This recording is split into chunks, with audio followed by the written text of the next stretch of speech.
Hello, we are back again. Day 2. Hopefully it's not too bright. I've been trying to fix this, but anywho, Emily's here and we are going to get this show on the road real quick. So let me bring Emily on. Hello. Oh, I love your top. Oh, thank you. Pop of color. Thank you so much. It's actually a dress, one of these like free-flowing dresses.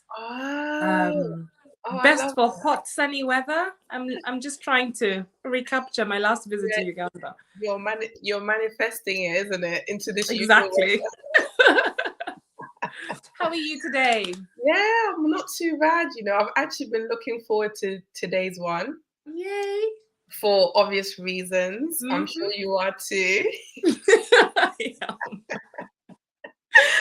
Yes.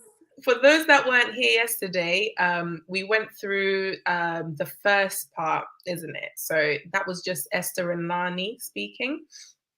And as it ended, a guest came in and they had this shock look on their face. So we're going to see what all that was about.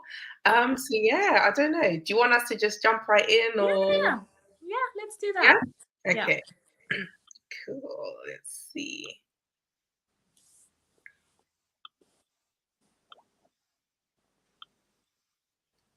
Let me know if it echoes or anything, right?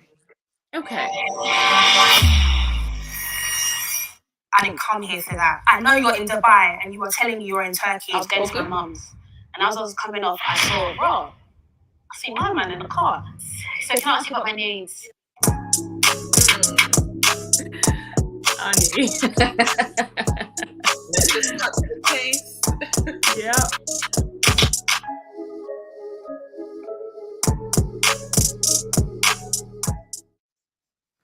What the fuck?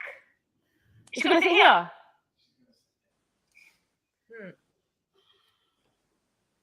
Oh gosh, Andy. Full of surprises, yo. The echo is back, but I don't know why.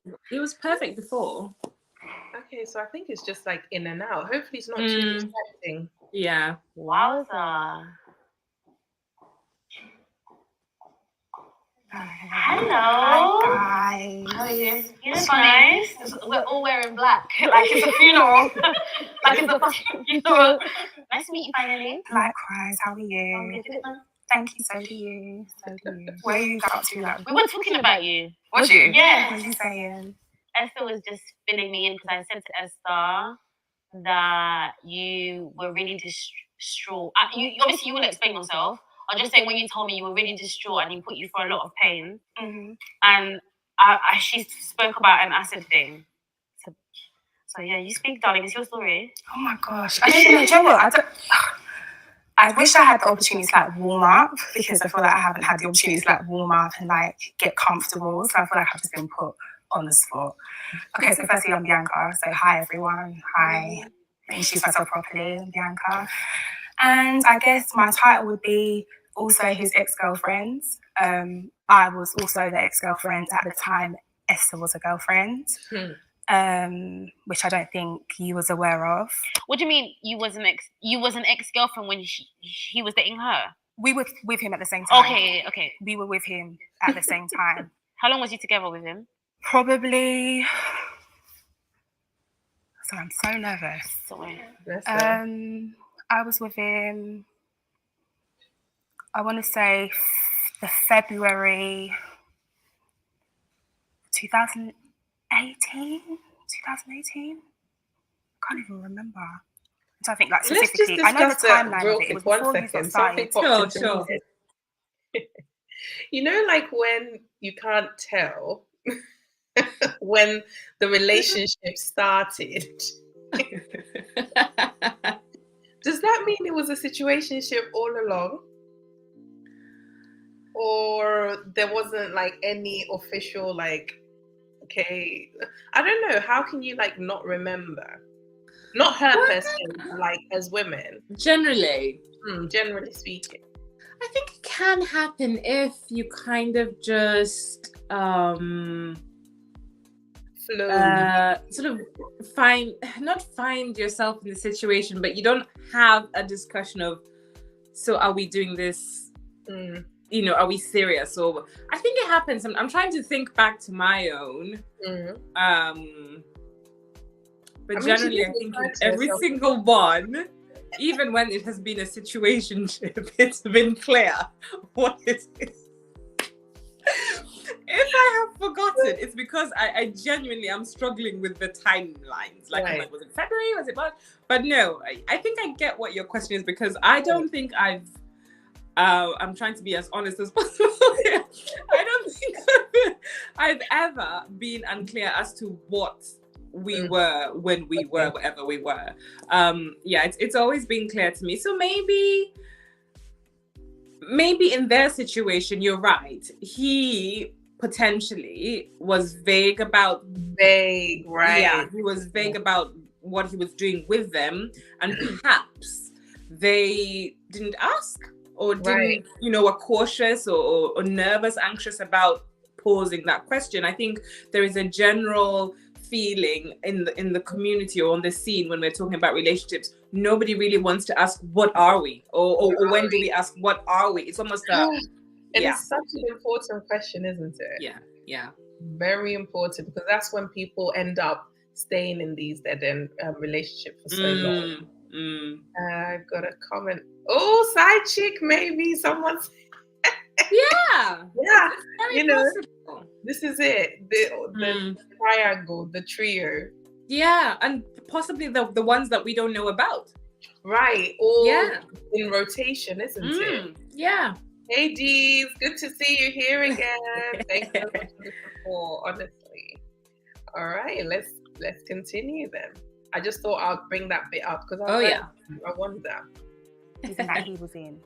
So it would have been the start of that year. Just roughly 6 months, a year. So it was after Uncensored, but before the new Backchat. So yes. Because I met him in Uncensored. Yes. So it would have been 2018. Yeah. Is that a year? Yeah. A year-ish. Wow. I only got rid of him July last year it was, because that was a journey. So yeah, that's where I was at. Okay. So awkward. But yeah. So that would have been like a year and a half. What did he put you through? I don't worry, darling. It's quite weird how me and her met up. It's quite crazy. Okay, so do you know, do you know what it is? It's not that I'm finding it difficult to talk. There's just layers to it. There's so many layers that if I get into it, we will literally be here all day. So I want to start by saying the first time I met Esther was when I was in his car, and we were on our way to. Do they not? When I say in his car, my car. Did you tell him? Yeah, he was in my car. She was in my car. Yeah, he picked me up in Esther's car once too. I thought, oh, you drive a Range? Fucking cheap. Yeah, that's what I thought. You drive a Range, yeah? I don't even know where to begin. Also, I fucking waste man, no. I mean, let's talk about everybody in my fucking car, weren't you? I mean, she bought the car for him. Or what was it? I think this was actually her personal vehicle. Oh, I see. Yes, it's not. Yeah, I think this was actually her personal vehicle. Oh, I thought this was the car that she had gotten for him. It could be, but I don't think that's what she's saying. No, this is why she's swearing away as she is. Yeah. Her car. Right. Okay, so she drives around. Oh, easy. Yes. Levels. Well, yeah, there's levels, boy. Some of us are enforcers. Okay. I mean, yesterday when I was saying she is a strong woman, and this would have really affected her in many ways. That label as also an independent woman, it extends to the financial, to the material, and she's gotten herself, I believe, to not where many Black women get to go. So this whole incident really is marring that image that she's worked for, that she's built. Yeah. And I can imagine the impact of it all is especially, or was especially denting to her pride and, and ego. Oh boy. Let's get it going. As long as he didn't shag in your car. Well, we'll put it past him. No, I didn't. It's quite tall, so no. But I don't think he would either. No. Logistics. Where do I start? Because obviously, okay, so I met you when you were doing your podcast together, and I came, and it's when after that whole thing came out on Shea Borough and he stole the £1,000 and like all of that sort of stuff. What? We went to your podcast because he wanted to do that apology. So that's when I went with him. But that same day I met you is the same day I met her. So that is just how the Lord works, because that is just weird. We were on our way to the podcast with you. He was talking to the other girl on the podcast as well, you know that? Just wanting you that you know that, but continue. I don't know. The manager, but continue. She's thick. She's quite thick. Which one's that one? I can't remember her name, but there was a manager of the podcast. She was 25. She was quite thick. Don't worry, but he was chatting to her too because we saw the DMs. Yeah. Wow. So let me just start the story. So we were on our way to do the apology for that. On the way, no word of a lie, we hear beep beep beep beep. I'm like, what's beeping? He's like, oh shit, it's Esther. I'm like, what do you mean it's Esther? He's like, oh shit, it's Esther. I said, okay, cool, that's no problem. Like, we'll meet her. I think you were telling him to pull over. I was following him. I was trailing him. Oh, was you? Yes, Oh shit. literally.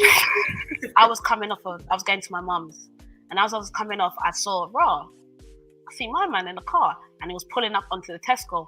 See, the thing is, East London is my ends, isn't it? I know my ends. Any corner you turn, I'm gonna have to cut you off. Do you understand? Wow. So I'm warning him, and he ain't trying to stop. So I'm thinking, okay, cool. We're gonna do. It looks like I'm following you, because it was just weird. Like, naturally, if he had just stopped and just like, what's up, babe? I would have been like, okay, cool. But the mere fact he wasn't trying to stop was the concerning thing. At this time, I hadn't seen Bianca in the passenger seat. So I was in the car. I didn't know at this time he was in the car at this time. Oh. So obviously he's now gone and unfortunately taken a left, which is a dead end. And as he's turned left, he's no choice but to stop. So I've now stopped, and I was just like, but he's quickly come out of the car. Yeah. Right. Quickly come out of the car. So he hasn't even given me the chance to come out of the car. So when he's now quickly come out of the car, you see the way you act, I will really observe it, because that will make me want to proceed. That will show me what my next steps should be. And because he was moving too nervous, it made me want to look in the car and want to know what was going on. So I now was like, I'm just with someone going to a podcast. So, okay. So calm down, first of all. I was like, calm down. Like, why are you talking very fast? You did have him up. Yeah. Because I did think I saw your calm hands. down. Like, You did have him up. like, why you and why you sweating? And Right. all right. I said, okay, so let's go and say hello to your friend that's in the car. That's off going through to your podcast. So at that time, I really do wish that Bianca, and I have said, and I do wish, because Bianca was just mute. Like, it's almost like she worked with my man. She worked for him, literally. She was just there like this. I didn't know do you know what it was? I was like, hi, Bianca. I was like, hiya. She was just like, I said, is everything okay? To the point where I was like, do you feel threatened? I'm thinking my man's even, like, I was like, listen, if you feel under threat, let me know. She's just there like this. Wow. I'm thinking, this nigga trained her. Why is it? He's trained her.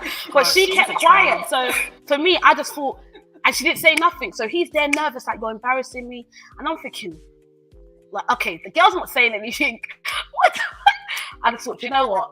But see, what gave him away was him. Yeah. His nerves, everything about him. The way he carried himself was just scared. Yeah. And when he was scared, he even hit the car. He hit like a pole because of the nerves. Because he tried to drive off. Because I was just like, no. You're not going to bypass. But it was way much more dramatic than that. I can only go back into. I can only say what I. All that happened, but I was inside the car at this point. So I remember I saw you talking to him, and I was texting my friends at the time, and I was like, I am in some bullshit. I was like, I don't know what is going on, but Esther just pulled up on us, and I don't know what's going on. Obviously, I saw you come round to. So why was she nervous? Oh, hold on. Jared has put a question here. Oh. Are these ladies talking about yesterday? So Yes, they are. Yes, they are. They've had an entanglement, haven't they? Yes, an entanglement with like 18 participants. Yeah. Oh my. I think from what we know now, at this point, Bianca was aware that he was seeing Esther as well, which is why she was in a panic. She knew that they were both dating him. Esther, I think, merely suspected but didn't know for sure. Right. Yeah, and obviously Mark knew what was going on, which is why he was, the main culprit, the certified villain here. Oh boy. Okay, so because normally if you don't know who the main chick is, because you're the main chick, I mean, what is it to you? Really? Yeah. But yeah, we'll go into more details about why you're still there when you know you're potentially, a side chick. Yeah, I think yeah. So we'll get into that in a minute. The side of the car, and it wasn't that I was scared or anything like that. I was like, what I could potentially say to her could shatter her world, and that's literally what it was at the time. It wasn't even that I was scared or I didn't want to fight you or anything like that. It was genuinely just like, I knew how invested I was invested you were in the person, and I was just like, I don't want to be that person to make her feel like shit. So I just didn't want to say anything. Plus, he had already patterned me into thinking you were just an opportunity, and I'm saying this like, I respect it. No, keep with an apology. I owe you an apology.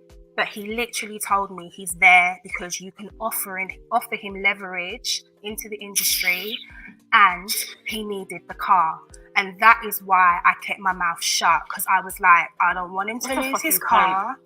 Is he proud? No.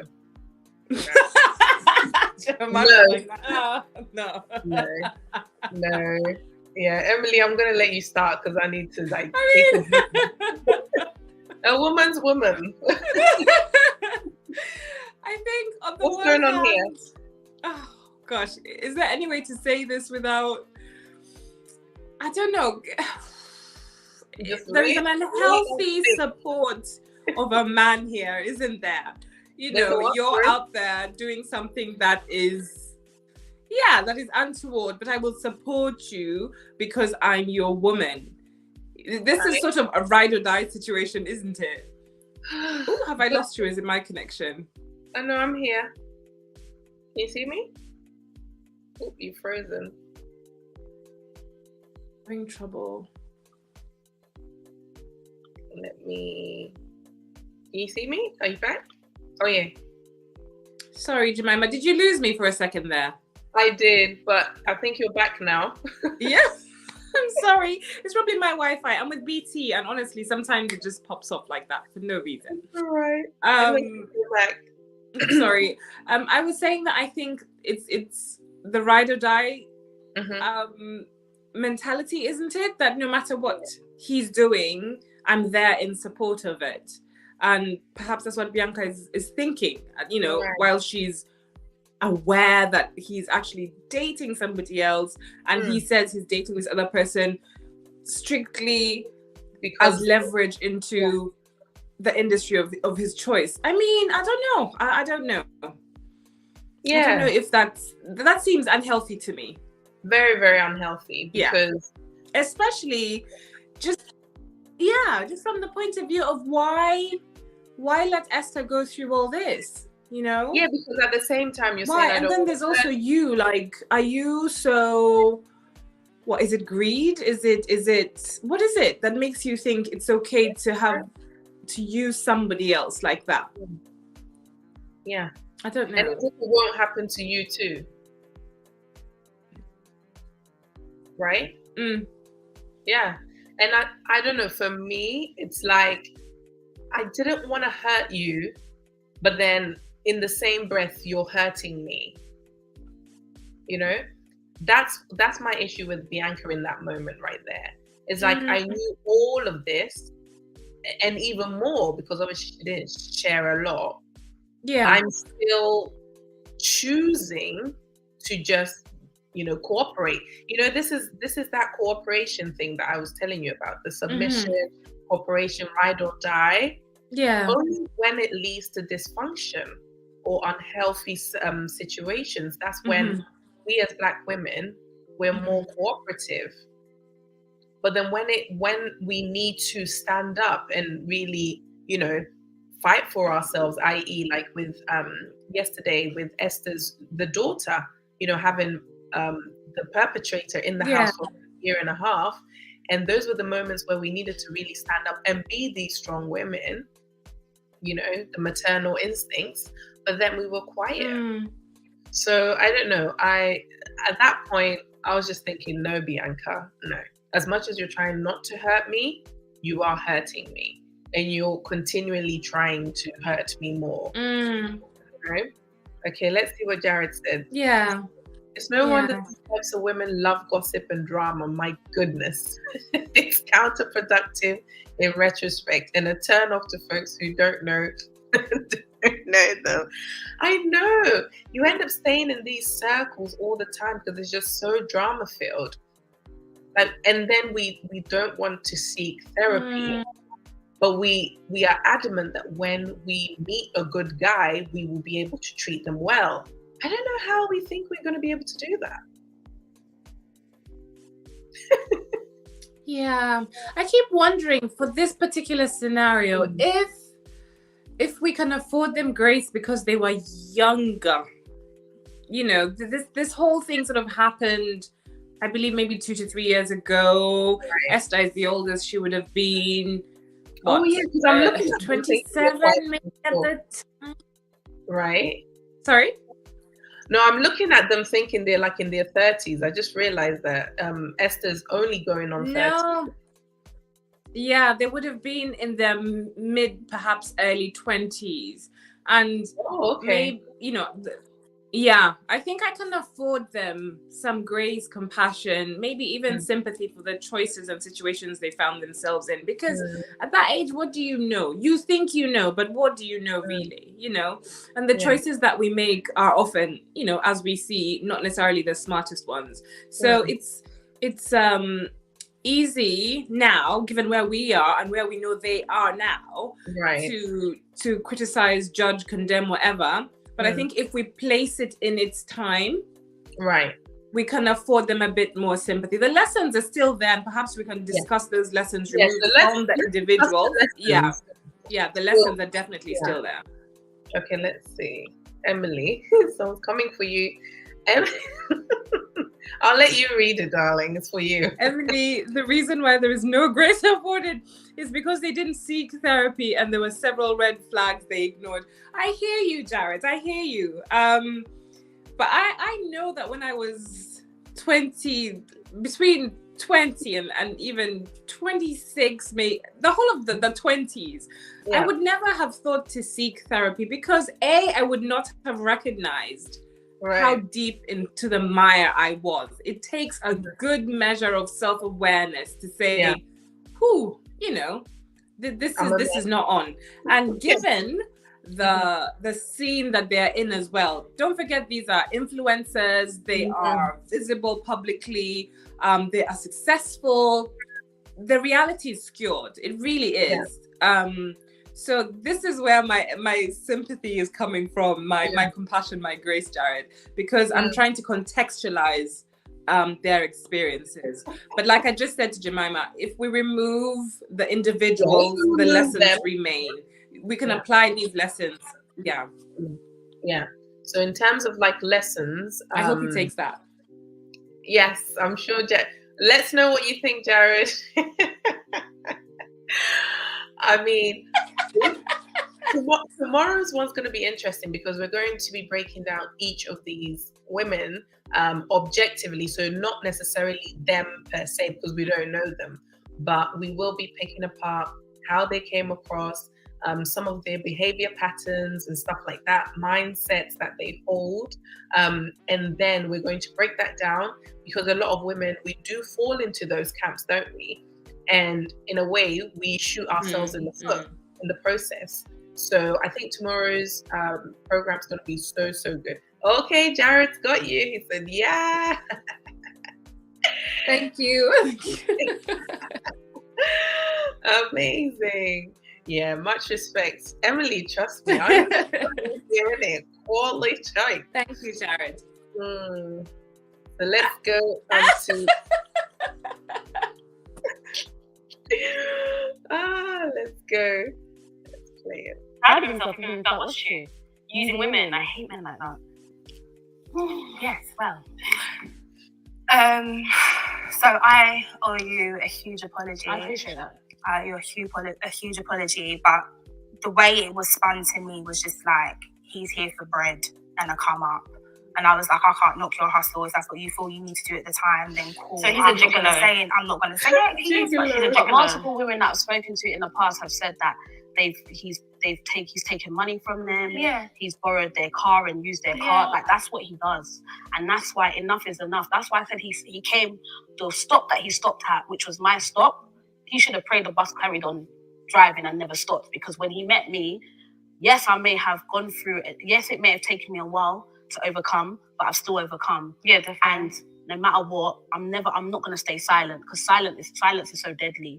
And the fact that I'm even hearing he's still doing the same thing now. Yes, I've been hearing as well. Nah, I'm not gonna, like, any little girl that's watching this should, any little girl, any woman, like, should clue herself up. I'm never gonna sit there and say, don't be with someone.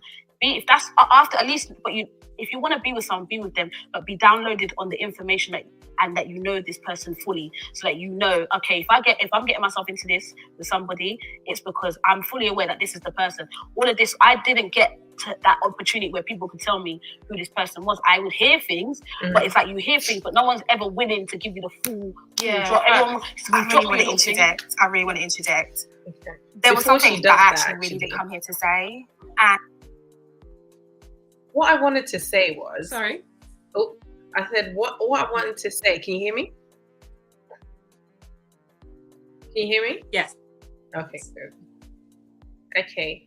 So what I wanted to say was, I remember when I was getting married, there was a whole load of red flags. You know, I was hearing a lot of things, you know, some of them I was aware of, and things of that nature. However, after the fact, like looking back, I wish someone was able to tell me what was in me that made me think those red flags were green. You know? So sometimes, or amber, sometimes, like when we're warning women, like, don't go towards that, this, that, and the other, I think it's all fine and dandy. However, red flags can play in different ways. It can be very subtle sometimes, you know, amber. And I think either way, if we're not clued up about us, because that's all we can control, isn't it? Yeah. Or that's what we can fully have a full understanding of, you know, as ourselves, rather than trying to equip ourselves on all the red flags and how they can change form, so to speak, you know, just getting so educated on those things. I find that we waste a lot of energy in that respect, because we will end up picking the Focusing on the other person. Yeah, right. And then we continue being exactly how we were. Remember yesterday when I mentioned that, since we're throwing this buzzword about narcissists out there, are we going a step further and saying, hey, what was I during these moments? You know, how come I was the perfect candidate for them? And how do I take myself out of that pool so that I'm no longer this right candidate for this person? And I think it takes someone, if someone has truly healed and they have all the self-awareness, instead of just saying, these are red flags, don't go there, and I'm highlighting what this man is, I think the most effective thing is to really get into the woman's head and say, no, you're doing X, Y, and Z. And that's why these red flags look like green to you. Because I think once you're able to capture this, that is it. Oh, hold on. Jared said, Gem, by the way, when you do the kindly bring... Do you know what, Jared? I think you were a fly on a wall, because today I was thinking I'm going to bring Emily for us to talk about this Shambudi and Rachel Lindsay conversation. Yeah, Emily, I will fill you in, because I know you're looking up.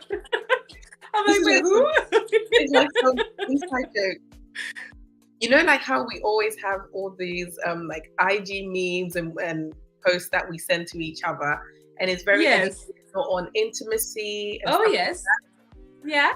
So Shan Boody, I'm not sure if you're aware of her on. I am. Is she mixed race, light skinned lady? Yeah. She does a lot of talking with her partner about sex and yes. Yeah. So she had an episode which Jared put me on with Rachel Lindsay. She was one of the bachelorettes, the black one. Okay. I think the only black one. Okay.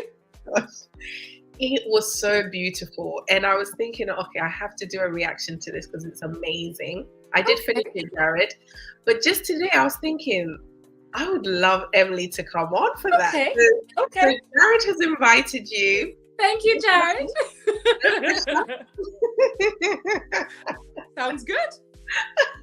I love Shan. I used to follow her, and then I tend to cull my following at some point because it's just too much information. Yeah. And I am sure she's one of those that I just got rid of. And I haven't been following. Right. Actually, I haven't consumed a lot of her content lately. It's been, my IG has been very scant just because I'm, trying to, manage what I consume. But no, I'm happy to do that. I am. Yeah, I think it'll be really cool. What did Jared say? Just picking up comments. You're right, Gem. It's important to have mentors and guides. Yeah, absolutely. So I think what the ladies are doing, it doesn't mean they need to stop. That's great. I think they need to continue doing it. But when we can add that extra layer and say, hey, these are the things that are in you that will continue to attract these red flags, but in different, bodies. So how about we address these things so that your appetite, that's why I keep saying, your appetite can change, so that the nice guy is no longer boring to you because life isn't full of, marriage, or a healthy marriage isn't full of like erraticness. It's actually quite mundane and monotonous. Yeah. So understanding that, I think, helps a lot. Yeah. Oh gosh. Definitely. And my main thing that I wanted to say was there were so many people in used lot's industry, because I'm not a part of this, but there were so many people in the industry that knew what he was about, that knew his past, and ex-girlfriends who have high following, and they've said nothing. And they said nothing. They have their own stories, and I know their stories because he himself has told me their stories, who he linked, and all of those other things, and almost as if he was like collecting trophies. Ew. It's fair of us. Lonnie, don't for one second think that any one of us was special. None of us here are special. We were one of. Oh, I don't want to be special to him. I really don't like the guy. No, I get that, but I don't. Obviously, your situation is different, and I have to respect your situation because I feel like you were actually building something. I thought I was building something, but obviously I wasn't. But I don't know what your situation with him was. He just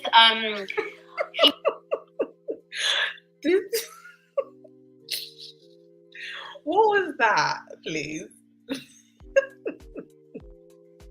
I was main chick. Oh. You were main chick. I don't know. I don't know what you were. No, all of you were. Yeah. Oh, you were. Yeah, it's sad. It's sad. It's sad. You don't want to claim a spot in this cabaret, do you? Really? No. It's nothing to write home about. It's nothing to be proud of. Yeah, it's nothing to be proud of. And I know it's kind of like at the moment the dynamic is Esther's the queen, like the top, the hierarchy, and then Bianca comes, and then Lani is somewhere. I don't know where the other 18 women will be on that. 15. I think that's actually no, there is another 18. You're right. Yeah. Oh my lordy. Yeah, another 18. That's a lot of women. It is. It really is. The man is. It's terrible. It really is. And those are the ones that have come forward. Imagine those that haven't. Yeah. That's a lot. I don't know. Really bad. Oh my gosh! This might. What's that? Jemima, do I keep freezing? I'm so sorry about this. No, that's all right. Hold on. You want to come back in? Let me pop you off and then come back in. Okay. Let's Okay, try. let me do that. Yeah. Oh, I don't want to kick you off. Actually, you remove yourself. Actually, let me remove. No, you remove yourself. So Should I leave and then just come back? Yeah, Okay. leave and come back. Yeah, let's do that. Okay. So, guys, if you have any comments, not comments, questions, please do drop them in the chat so that we can tackle it, you know, throughout the stream, because this is very exciting. I'm very, very excited for tomorrow's one. We're going to be breaking down all of these 3 characters. So Bianca, Lani, and Esther, because a lot of Black women fall into, I'll say 1 out of 3 of them, or even all 3. So, you know, I'm excited for that. Let me see if Emily. Okay. Yep. I think you're muted. You're mute.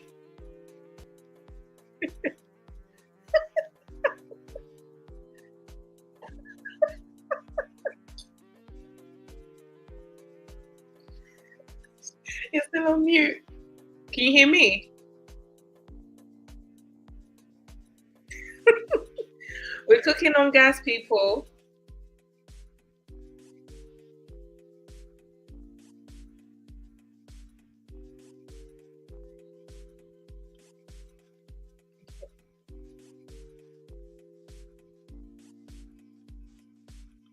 I'll do this so that she can figure it out. Oops, sorry.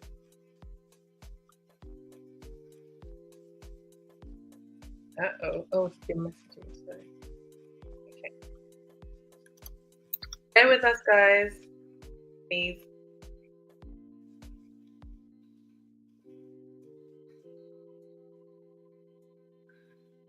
Okay.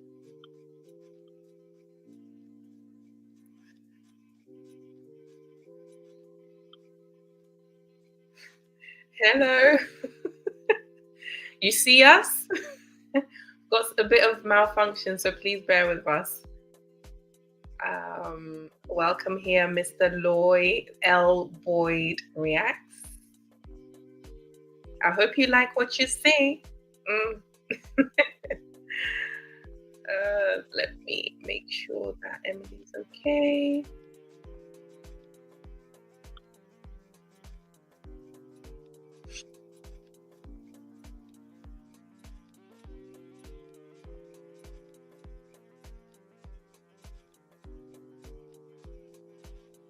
One moment.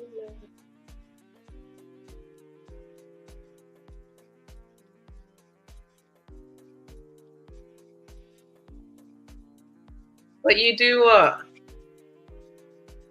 You like what you see? Okay, let's see if Emily's back. Let's try it. Yay! I can hear you perfectly now. I'm so sorry. I can hear you too. I don't know what happened. I just sort of shut down everything. Yeah, that was running in the background. My phone must have been too busy in the back. Yeah, sorry. I'm back. Hopefully it'll keep. Yeah, no, it's all good. Oh, absolutely great concept for the, yeah, more to come, honestly, more to come. I want to just not burden myself and putting on makeup and all of that good stuff. You know, I just want to come on here and get the conversation going. So it's good to have you here, yeah, my dear. So should we just jump into it? I can't remember if you were making a point before the audio went off. No, my mind's gone. My one brain cell. The mommy brain. No worries. I'm sure it's going to come back. Let's just jump back in. Me, but because of back chat okay. and I met Esther, I just nipped it in the bud within 6 weeks. My main beef with him, but I don't want to go on to my bit yet. I want to talk about my nudes, but I want you to talk about what he put you through before we go to my nudes. I don't want to put my business out there like that. I just don't think I've had. Esther knows what I've been through, and vice versa. There have been But why don't you want to? If you're not comfortable in talking your business, 100% don't. But I feel like the reason I want it to be, I did bring up the fact that he did threaten to throw acid on you, because I just feel like there has to be a line drawn on silence sometimes, because sometimes too much silence can be damaging. And I know that people are going to watch this, and if I know I'm going to help one woman that was considering dating him, or considering, even considering doing half of the things that I did, and this is going to overturn that, I'm thankful to God. So I understand that, but you don't have to give too much or whatever. But I think what she just wants to understand is, do you know what? I have been through so much with him that I actually believe in my heart that I have psychologically blocked it all out. So it's not, and I'm being very choice with my words, because not to disrespect the platform or anything, sometimes I can see how things might be, I might come across. And for you guys but you're the victim. But you guys are immune to everything. So the way you deal with social, This is it. But you're the victim. Just because you're a victim doesn't mean. I'm shaking my head because. Sorry, go ahead, Jemima. It's Sorry, go ahead. on your end, isn't it? No, I said, so just because you're a victim doesn't mean you can't sit down and reflect, reflect on what it is, how you're contributing to the mess, you can still sit down, reflect, so that when you're telling your story, it's actually coherent rather than based off of just feeling. And I think that's something Lani hasn't. Emotion. Yeah. So it's just like, I feel this. No, not yet. Okay, I feel that. Switch on the camera. Yeah. When in actual fact, it doesn't always have to be like that, right? Hey, Bobby. No. But like I said yesterday, for me, Lani is I have a lot of room for grace when it comes to Lani, in spite of, the many ways that she has shared with us in a public space. I feel like her growth is, she's still got a lot of room to grow, and she will get there eventually. It's just unfortunate that it's happening in this space, and so publicly as well.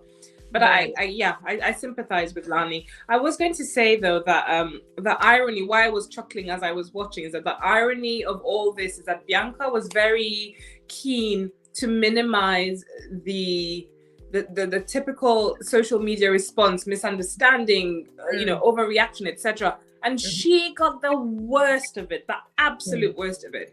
I was on Twitter soon after this aired, and she was the #1 villain. It was actually quite shocking to me that. Before you go into that, let me just point out who's who, because I think. So the one on the screen right now. Oh, hold on. Darren's not.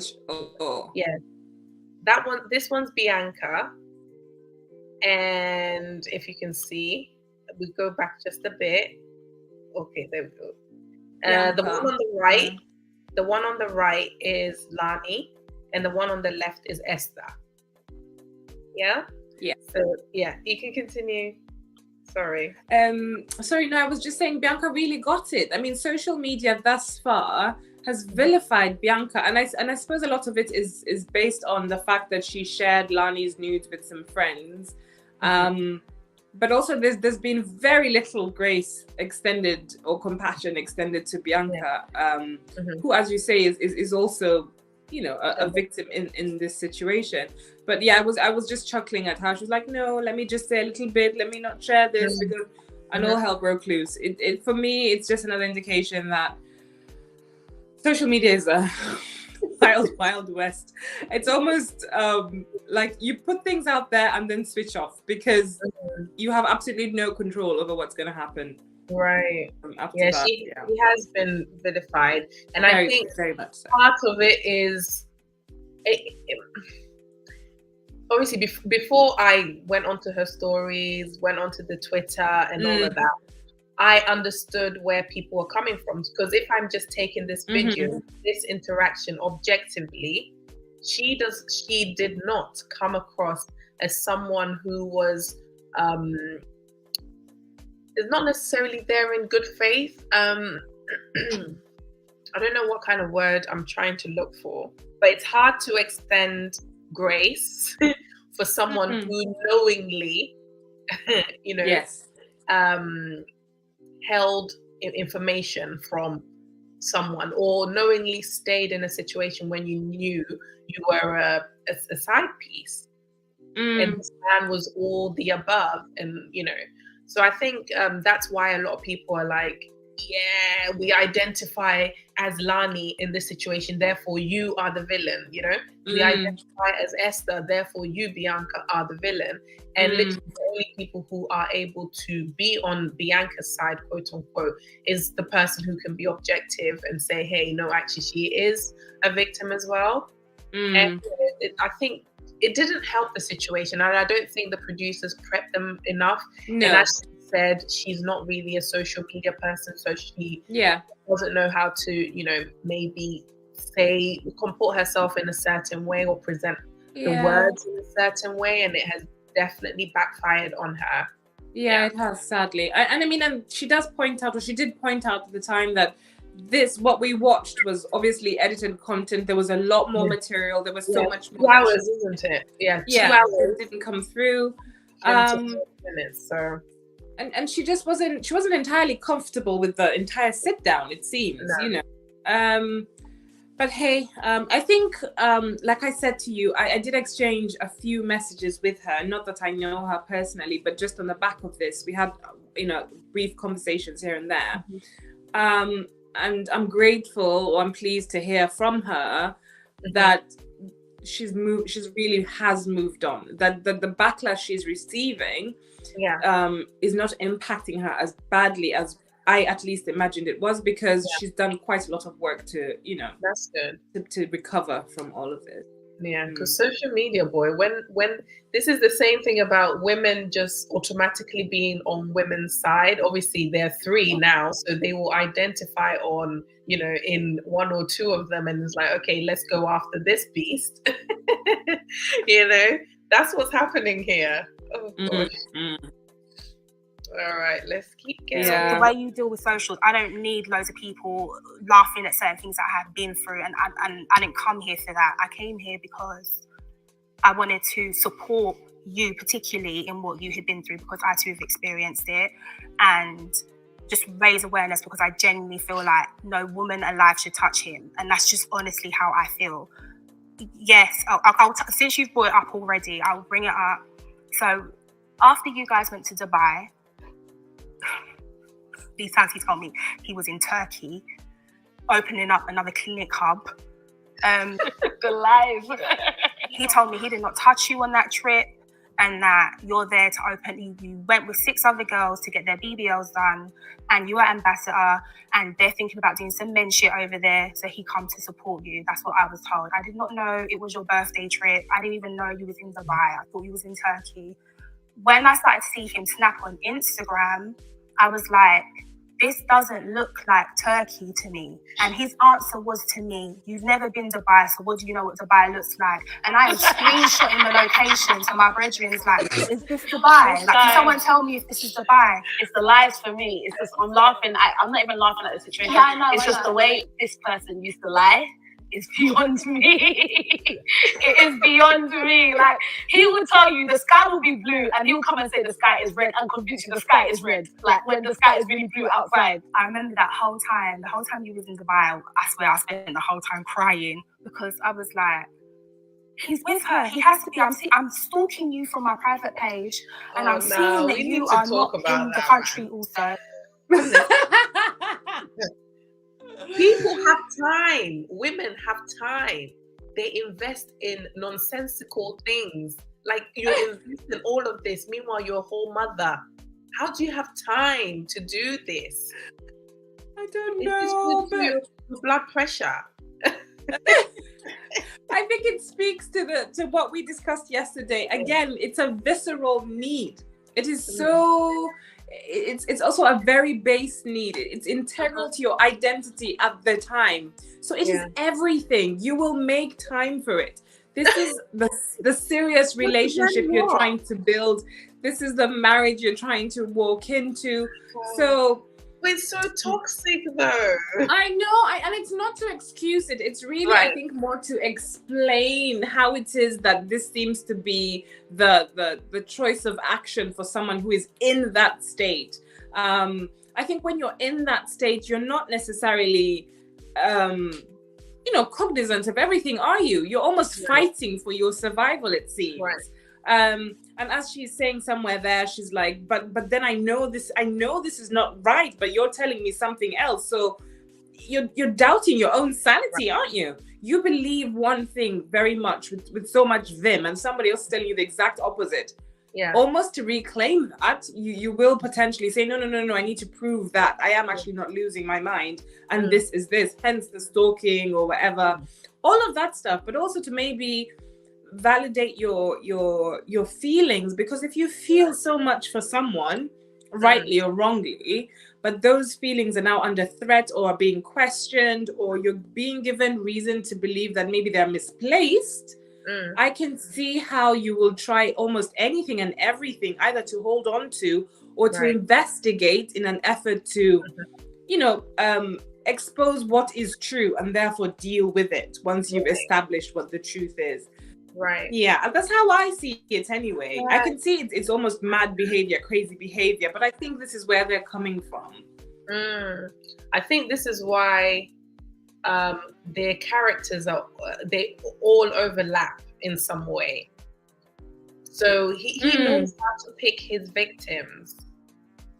He knows definitely, how to pick them because he knows he can hoover them in, drip feed something to them, and then it would just hoover them in over a period of time, cause a bit of anxiety, and that will help them close the gap, the avoidant and then anxious attachment dynamic. He avoids, pulls away, and they're like, ooh, pull away. Ooh. I was listening to a podcast today, and one of the hosts described it as him drip feeding them oxygen. Like he's gotten them to a space where the room was full of oxygen, then he took it away, and then he gives them little bits of it every now and then. And so when it comes, it's like, we inhale it, we're alive, we're doing this, then it goes away and you're panicked. And it was a very good analogy, I thought, when she used it. But God, this is exactly what's happening, because this is why I'm saying that they have time and the priorities are, obviously I'm not saying it to them per se, because obviously this is an old clip, but I'm saying, like, when as women we find ourselves chasing and having to investigate and having to dig and having to do this, we need to practice more of curiosity. So ask questions, be ready for the tough answers, and be ready to move from the toxic situation if it calls for that, rather than, let me do my background check just to satisfy my own anxieties, even though I know it isn't the right situation. Let me just not go right for the the bullseye. Let's not go straight there. Let me just dilly-dally around, because I technically don't want to be alone. I'm not ready to take your time. Take your time. Yep. Emily drip feeding them oxygen. That is what happened. That was somebody else's analogy. Yeah. Like, honestly, because I remember so prior to therapy, I didn't realize I had a bit of like anxious attachment, tendencies. Because there's a very fine line between caring for a husband, wanting to know that they're okay, giving them the space and still pulling in, letting them know that you're there for them, and the anxious attachment dynamic. Okay. So sometimes it's like, okay, you give them space and all of that, but you're still there for them and say, hey, I'm still here if you need me. But even with that, sometimes, when they pull away for too long, you can tell that there's some manipulation in there. But sometimes behind all of that, you're like, but I'm married to them, so I kind of have to chase to bridge the gap, But then obviously this is way before therapy. The only way to get the avoidance, and it's a continuous process. Yeah. It is, honestly. They know how to drip feed the oxygen, as you put it so nicely. They know how to do that to get you, or give you the crumbs. Yeah.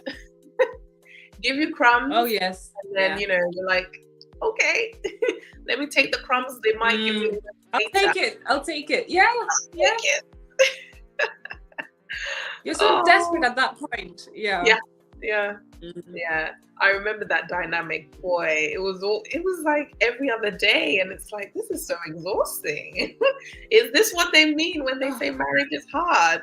Not knowing you're in like a really toxic situation. Yeah, it's hard. I still struggle with that sort of anxious attachment thing. I do. And it's just trying to strike that balance between allowing our partners to be all they are, even when they're upset, not always wanting to go and mother them, rescue, so to speak. Rescue them. Sometimes just allow them to self-soothe, and you just be, and let them know that, hey, I'm here when you need me, rather than, what do you need? I'm here for you. Love. But unfortunately, like, the other side is like, oh, okay, you're crying. Oh, okay. Well, when you're done, I'll be here. So I'm here. I'm here. I'm trying to get the balance, but we'll get there. Let's continue. Okay. And then that's why he had to come up with that lie. He even got one of the guys from Clinic Hub to message me and say that you are opening up a Clinic Hub in there in Turkey, and that's why he's come out. He actually got someone to lie for him. Yes, and they lied. I have the message on my phone. Who is it? I don't know the name. We can get him fired. Ibrahim? I can't remember his name. I got the message. I will send you everything if you need to see it. Better not be Ibrahim. Okay, well, boy, I don't know. And then, and we spoke for a bit and got me to pop up.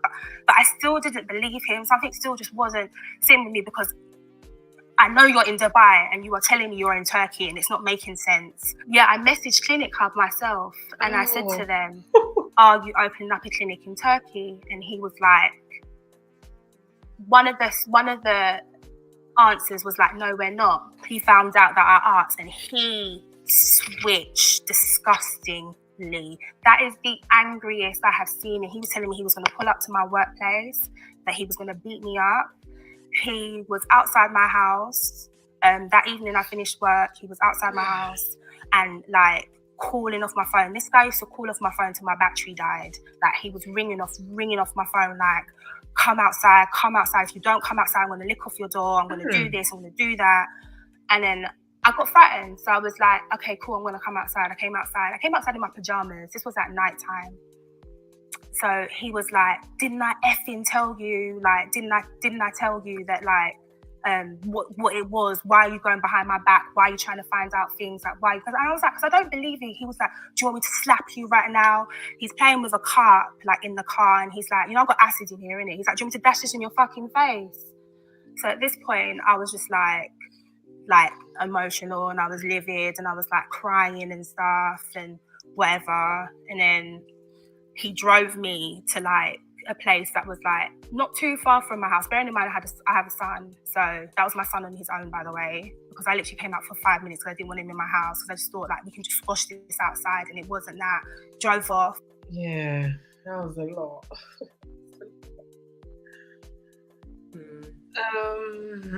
It was. I don't know. I wonder how old the son was. That's all I was thinking about. Like, leaving the child there. At the same time, it's just this catch-22 situation where it's like, what do you do? Because in those moments, you're shook.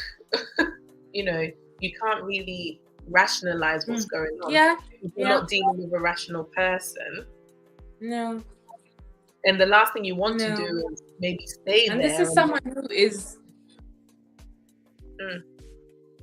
I don't know that I would have opened the door, but then she builds a compelling picture, isn't it? If someone's been ringing you till your battery ran out, he's, threatened you at work or whatever, I mean, all these things. He's also physically imposing. He's being emotionally manipulative up at this point. I think it's difficult to expect someone to react in a rational manner.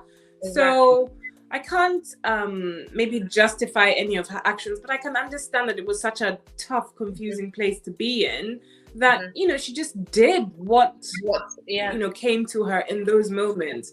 And I think when she leaves the house and leaves her son in the house, she must have been thinking it's better not to have him around the boy, even though I want to try and, you know, calm him down or whatever. So I will step out. I don't know about stepping into the car, all of that stuff, but hoo-wee. I know. It's a lot. It's a lot. It's a lot.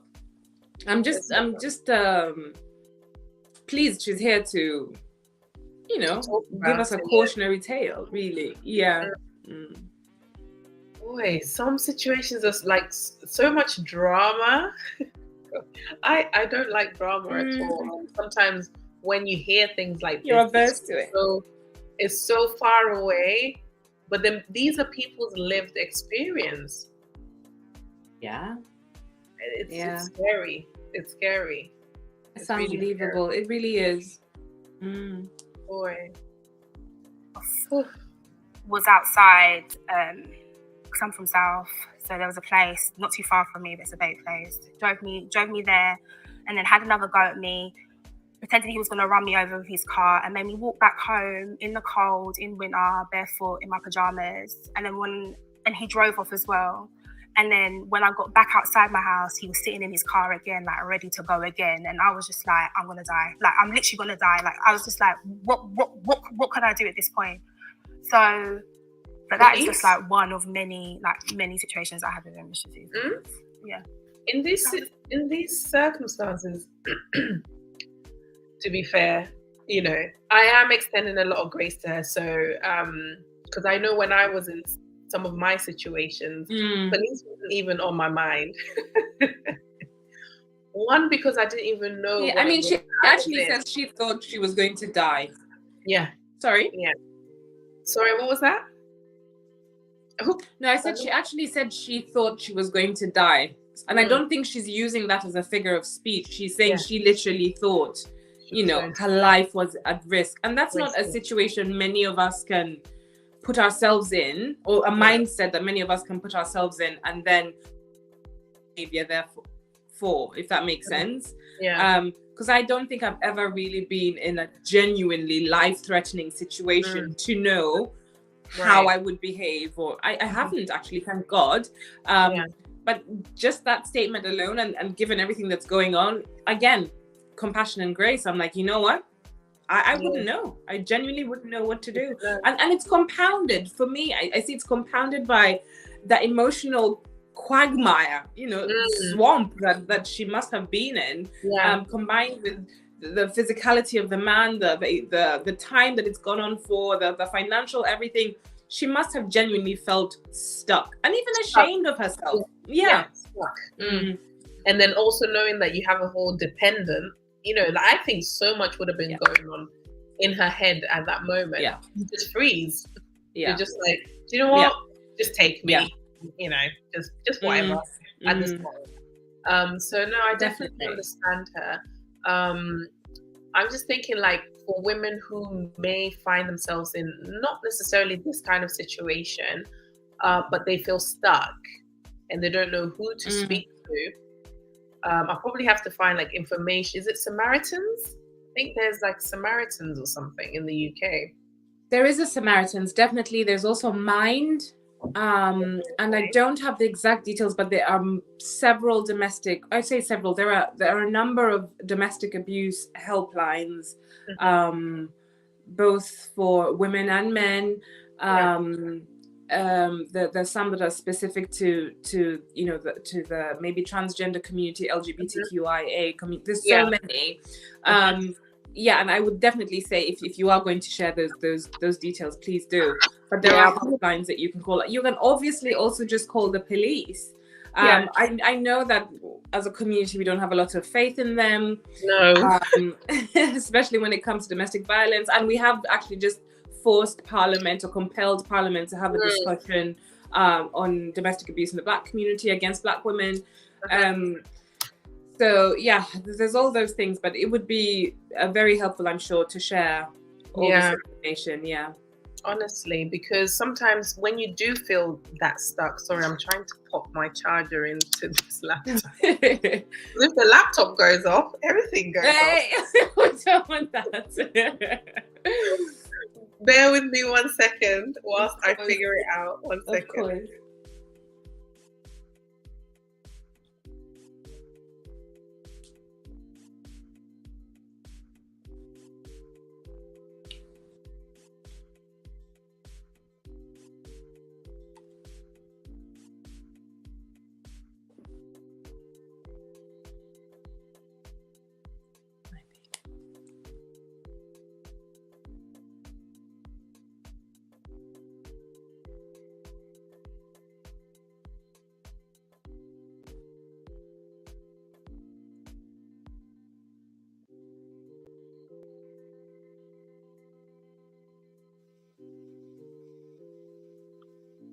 Okay.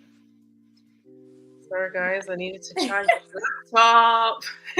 We are building this plane whilst we're flying it. Oh yes. For all your understanding and patience with us on the stream. Tolerance, yeah. Oh gosh. Yeah, so I'm definitely going to find that information and pop it in the description. Just so that if there are people out there, men and women, who are going through things where they feel stuck and they can't share it necessarily with their family, speak to that neutral person and see how best you can go about things before it gets too late, Yeah. Let's continue. Yeah. Sorry that you went through that. So he threatened to hit me once, but he just never got there. Yeah, I never got hit, and that's one thing I would say. I didn't get hit. But when you said it, I instantly believed you. I was like, of course, I 100% believe and knew that he was capable. And I'm so sorry that happened to you. But yeah, he threatened me. So. Can I ask you about my nudes? Yeah, go for it. I knew it's gonna happen. So basically, when my nudes first leaked, I went back into my Snapchat, right? Because I wear Snapchat nude, and they were so old. They were like a year old. So I thought, oh God, I might have sent this to 1 or 2 people. Do you get it? So I let that go. That's actually why, I just cried about it and let it go, because I don't know. I didn't know if it was that guy or that guy. Anyway, a couple months later, somebody called me and just randomly asked me, someone from East London, a guy, oh, did you used to date so and so? I said, yeah. Why? And how do you know that? And he goes, because he's been sending your nudes around. And I was like, I didn't really want to believe it, because it's quite it's a big accusation, right? So the only reason that now I believe it wholeheartedly is because he said there was more than one. So I was like, oh, show me. Now, the second nude that was meant to come out, that never came out, thank God, was only for him. Does that make sense? It was just that one was kind of live at the time. Only sent it to him. And that's when the penny dropped, and I couldn't believe it. Because I had done nothing to him. I was nice to him. So I thought, why have you shown people my nudes? I thought you liked, do you know what I mean? I was I thought we got along. I thought you liked me. I was so confused, but that's my biggest problem with him, because that's actually it's not the most painful thing I've gone through in life, but it's the most painful thing I've gone through on the internet. So I didn't see your nudes on the internet. So let us talk about nudes. nudes. I don't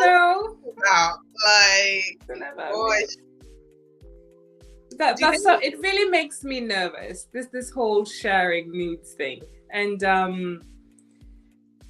I was jokingly talking to someone I'm interacting with. Emily doesn't have.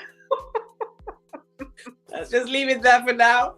So interacting with, and I was saying to him, hi JC. Oh gosh, Emily, was there no title? I don't know what else to call it, because it's there's no label, you know. Right. But let's not go down that route. That's a story for, and in 10 years time maybe I'll talk about it. But I was saying to him, if ever you get pictures from, because he's lovely, he will just like wake up in the morning and hi, send me a picture, and I'll be like, oh, nice to see you, you know, but nothing from me. His response is like, I'd like to say the same thing, but no pictures from me. But the 1-2 times that I have, you know, in the number of months that I've known him, sent a picture, it's always been a no face, no case kind of picture. Like, I'm quasi-artistic with it. I will throw in the most obscure filters. Oh gosh. Like, oh. But that's when I have actually done it. But in the sort of 4 years that I've been single, the requests are so, it's so forward, it's so soon for me. Like, why can we not just? So men are asking for, okay, men, they do. Are you guys asking women very for quickly, very quickly, you know? And my policy has always been, no, I'm sorry. Yeah. I've been asked so many times, and I've always been like, sorry, it's just not something I do. And if it becomes an issue for you, then I'm very happy to part ways. Because I'm not doing it. And I'm waiting for you in the chat. Jared, JCD, Bobby, Mr. L. They Boy. need to tell us what they're up to. Let us know what's the deal. Yes, G, she's giving it. She's dropping it. Honestly, like, they do it, but then the thing is, this younger generation, perhaps, I don't know if that's what it is. Someone please correct me if I'm wrong. It's just, you know, we just do it. We just fling our nudes about, you know. Yeah. It's part of the courting process. But I think because it's not. Of course, I'm a very sexual person, and I understand all the physical attraction, etc. But no. Jared said, "What's the question?" The question is, as men, how soon are you requesting nudes? Okay. Yes, in the courting process. The same way there's men that ask for nudes the day they meet you. The average woman will ask for cash. Oh, okay. No way. No. You need money for some nudes. Who's asking for money? I don't know. No. Okay, Jared said no. Nudes. Really? I've never had anyone request. Yeah, that's why this is news to me. So it's good to hear that, Emily. People are like, girl, better show us some. Yeah, I've never been. It's always a no from me. Yeah, but then again, I don't really date. I've only like courted. Yeah. And then that was pretty much it. I'm always like in a relationship, so. But it's very interesting. The streets are wild out here. No, I've put myself out there since separating. I took about 2 years off, and then the last year or so, I've been like, all right, let's see what's out here. It's a hot mess. It's a hot mess. Yeah, so it really is. But that's something that I have found men ask for. Right. Not all of them, obviously. Let's say if say I've had 10 interactions, I would say half of them I've asked. You know. Right. He's like JC. No, he said it's in general. That wasn't him. Sorry. Okay. So I think maybe when Lani sent the nudes, she probably thought, okay, Snapchat. I don't know how Snapchat works, but I think it disappear after some time or something. You can set it to disappear, or you can set it to be saved. Yeah, you have the option. Right. Because I know, like, I've had someone send a friend of mine's nudes to me. Ooh. Yeah. And this person sent it to me and was like, look at this. And then I was like, what? Does she know about it? or how did you get it? And they're like, Yeah. oh, it was in a Snapchat group. And whoever the ex was had posted it into a Snapchat group of men, like over like 10 or 20 men or something. And this mutual friend had sent it to me. I was like, no, it's ending with me. I was like, well, I'm calling this because she's like my little sister. And I was like, I'm calling her to find out how she's doing, because clearly I'm sure she knows it's floating about. And it was such a tough time to, you know, go through that with her. So I can only imagine, like with Lani's one. I mean, I like to cover up a lot, and I know I haven't mentioned this. It's very distracting. And I'm a heterosexual. I understand that. All I'm looking at is that, because that's all I can see. Her and Esther. And it's like, again, I don't know if it's just the generation where, you know, nothing is covered anymore. You know, when you cover things, like nothing's a mystery anymore, you know, like everything's out there. You can just imagine how the rest of it will look like. So I don't know. I just went on a tangent there, but gosh. No. It's a very interesting question. I think it's and I found it very like I say in my interactions, I like to call them interactions, or exchanges. It's something that I found really shocking, you know, like, all right, so you're just going to ask like that. Like, you don't know my middle name, but you're more interested in, you know, and they're very forward. They're like, yeah, you know, I'm not going to deny that I am physically attracted and I want to see more, but I'm just like, no, isn't there some sort of,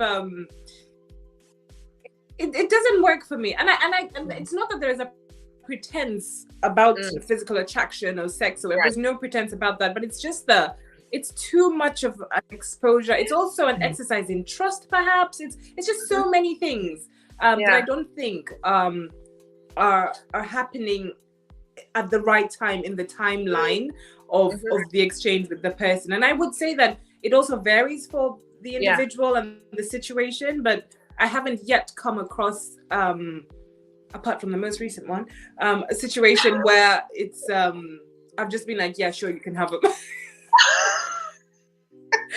How many did you send? Did you get that? How many did you send? God, no, I missed that. What did you say? I said, how many did you send? Oh, I sent him 3. But like I said, I'm very much no face, no case with these. So it could be anything. It could be anyone. I love this. That's the idea. Yeah. I think it's the best because you can post it and it's like, well, that ain't me. Oh gosh. Exactly. Deny. I'm like, what? Who? No. Not me. Oh, that's so jokes. To be honest, I know you said they circulated. I didn't see it. It was more of a Twitter thing. You guys had to Okay, that's what it was. I got sent a nude by him, and he was just flippant. He was just like, I don't even want. It's like I don't want to say what he said because I'm not here to bash you or make you feel bad or like whatever. But it was sent to me as a joke. Like that's what it was, and like. And I'll just leave it there. I apologise because I did forward it to a male afterwards. So I'll take accountability for that. I did forward it to someone. I personally feel like because I don't even know. I don't know. It was funny. I don't know. But do you think? Sorry. No, if that's gonna come, I know it's gonna come across bad. I can't say the context of it. But there was a reason, but I just don't know how it goes. Nudes is funny. I didn't because it's. Do you know what I mean? I don't get how that's humorous. I can't. Even if the person, even if I was a one night stand. Let's just say I'm a one night stand. He met me. Yeah. before we dive into that, yes, Jared, that is the Things Fall Apart poster. I was looking at it today. It is. That is one of my all-time favorite books. Yeah, it is. I saw it today. Like, this one, and I don't know if I have it up here. Elechi Amadi's The Concubine. Those are two of my favorite books. Complete digression from what we're doing. I can't find the Elechi Amadi. It must be somewhere else in the house. But yes, I love this book. I read it several times every now and then. Say The Concubine, not so much, but I'd love to read that again. Actually, you've put that on the forefront of my mind. But I'm a big lover of books. I am. Yeah. I know, books is nice. Like, I saw it and I was like, oh, okay, very nice. But yesterday, I was so engulfed in the conversation, I did not pay note. Just today, when you came, I was like, oh, okay. So yeah, you got that right, Jared. But yeah, back to the why did I pause it actually? What did she say? Oh yeah, she forwarded it. Oh, the nudes and the funny and Bianca saying, yeah. I mean, like, when you dig yourself in a hole, I mean, at what point do you say, do you know what, I should just keep quiet right now? That's why a lot of people are coming from. And that's why a lot of people aren't able to extend grace, you know? They're like, yes, you're a victim, we understand that. But there are things you just don't do, you know? Yeah. And I think But, you know, I think... No, sorry, go ahead. Sorry, Chima, sorry. Yeah, I was like... And I think sometimes when you're saying something, this is why I know... At that point in time, she lacks self-awareness or any type of not social cues, maybe, because you're talking about a sensitive topic, and the person you're talking about is right in front of you. Okay, you can see that they look awkward, and you're a bit tongue-tied, but you still say, "I thought it was funny," and then they're like, "But why did you think it was funny?" And it was like, oh, I can't tell you the ins and outs of it. Yeah, but it's already out there. So how about you tell me more so that I can actually see that you're sorry you did this? Or yeah, I hear you. But I think, oh God, I know I come off as such as an apologist, don't I? But I'm gonna stick by my guns. Because Bianca comes to this whole thing, at least from what we see, she comes to the whole thing almost determined not to give everything away. It's self-preservation, I think. That's what it is from her point of view. She's wary of the setting. It's been at her own. Yes, yeah. Because she's given some, but then it has from the situation, and then it's like. But I think I'm just trying to. It sounds like, much as this is a terrible thing to have done, that there was some kind of context maybe to why she found it funny at the time, and perhaps if she'd shared that, then maybe we would have a better understanding of it. And I'm not you're frozen, Emily. Anything. I'm not saying that. I'm just saying that. Oh, sorry. Yeah, you're back. Don't worry. I'm going to reboot my router after this so that tomorrow we're doing much better, hopefully. I'm saying yes. I'm not justifying the sharing of nudes in any circumstance. I'm just saying that Bianca she left some things out, and so we clearly don't have the full story. We don't fully understand why she thought at the time it was funny. At least that's what it seems like she's saying to me. And that perhaps if we had that full picture, we would not necessarily justify her actions. I don't think anyone can justify the sharing of nudes, but we would have a better understanding. Someone else's nudes would have a better understanding of why it is she found it funny. Because I think a lot of people are like, oh my God, you can't do that and then say it's funny. What do you mean? What's funny? Yeah. It wasn't that, the sharing of nudes was just funny. There was a contextual situation there that made it seem funny to her at the time. Right. Whew. Yeah. Boy. It's like, I have to say something. Honestly, I know. You know that people are going to say, oh my God, she said, yeah. I agree with Dee when she's saying, like, I think she sees Lani as a joke at this point. I think indirectly or so many people have said that. Subconsciously, I don't think she respects what it is, whatever it is that Lani had with Mr. Man, you know, bona fide villain, you know. So it's more like, I don't think this will hurt, you know, she's used to it, so, you know, it's funny. They haven't humanized Lani. What was that? Yeah, I think so many people haven't humanized Lani. To them, she's this character on the internet that does outrageous things, you know, overshares or is very effervescent and therefore not necessarily real. We do this to anybody that is, you know, celebrity or has a public platform. We don't really humanize them, do we? So I think Lani gets a lot of that, and maybe that fed into her decision to share the nudes, and maybe also whatever Mark was telling her. This is a man who said something about Esther. Who knows what he said about Lani, and therefore she thought, yeah, whatever, let's just get on with this. Yeah. I mean, she hasn't said she's a girl's girl, so there's that. What did we expect?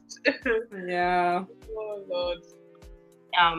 In Ibiza, and we had a little sex session. I don't understand how it's funny to. Do you know what it is, Lani? I'm just I'm not trying to defend the actions of news being sent, because I think all of us have been there once before where we're in a relationship or we might send our partners a little cheeky little snap or whatnot. But I think what it was with you, Lani, is the fact that because I also received the nudes, I didn't forward them to anybody, but I got them through Snap. I think what it is that the general consensus was that you had sent your nudes to many people. Yeah. No, I didn't. I'll be honest with you, that's what I was aware. Even outside of that person, I've also heard from guys in general, oh yeah, she sent me nudes before. She sent that's cap. Do you know what I mean? So I think the general I've sent a nude to one person, you know, and that guy. That's it. Okay. So I'm only going. So I'm not trying to excuse the fact that it was, but it wasn't. I wouldn't say that wasn't the first time I'd seen. I'd been getting it from different angles. But that's all those nudes. This is the thing that he tried to spin. All those nudes, and you got sent to him. All those nudes. I sent him more than one nude. When I'm basically dating someone or talking to someone, I can send them 10 nudes. So all these nudes were sent to him. There's only one other person that we both know that I've sent a nude to. That I can admit that, but. I'm not like, if I'm talking to someone, I'll send them a nude, but I'm not like that. I don't send nudes to hundreds of guys. That's cap.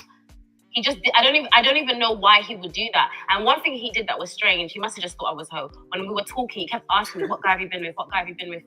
From ends. And I was just like, I told him about my ex from when I was 19. Cool, who's from East, because he kept asking me specifically in East, one guy from East, and then that was it. And then he was like, so you've never ever even flirted with anyone else? I was like, yeah, there's actually one more guy, and that's the guy I'm talking about. I was like, I flirted with him. I held my hands out. I was like, yeah, sorry. But it's probably that's why he kept asking me. He's very manipulative. He's trying to get the answer from you, but he already knows the answer. Okay, he was trying to force it out of you so that it can now turn into something else. He used to do that a lot. But yeah, I don't send my nudes to hundreds of people. This is the reason I don't like him, by the way. I don't send my nudes to hundreds of people. He literally had basically the whole of East London has seen my breasts. I just feel like the name he put on me, I didn't deserve. I don't even sleep around. I haven't had sex with a man in 2 years. I just think that he's a cunt. And for me, my beef is genuinely just that nude. You have every right to do that. And I really dislike him because of that. And if he hadn't leaked my nudes, I probably maybe wouldn't sit here. But yeah. I think it's very powerful. I'm going to say this is powerful for us to be able to come together and just sit down and not be at odds, but be able to come together and express our experiences. I know they're not positive experiences, and it's such a shame that these circumstances have brought us together. But I feel like I've said it multiple times throughout this conversation, silence can be dangerous. And I'm very happy that you lot were happy to express your experiences. You know, I know like getting that acid thing, just beyond me, the nude thing, beyond me. I think, I'm sure we both had negative interpretations of each other based on his his opinion or based on him washing your mindsets with whatever he washed it with. The reason I was happy to talk about this today is because I'm at a place of I've healed and I'm still healing. I wouldn't even say I'm still healing. I feel like I've healed. I've overcome. So this is why I'm comfortable enough to sit down and talk about it. And I feel like this healing thing. We spoke about it yesterday, didn't we? Yeah. Just because we're out of a situation, it's not indicative that we have healed or are healing, you know, because the situation can present itself in another way. Yeah. Obviously, in this context, she has had therapy, and to be fair, the way she is coming across, you know, she is throwing words like "I've healed," and this, that, and the other. You know, I think she's on that journey, and I'm sure if we speak to her right now, it's probably going to be totally different as well. You know, so we have to extend that. You know, yeah. I think what she's saying is that she's not being held prisoner by the experience with him anymore.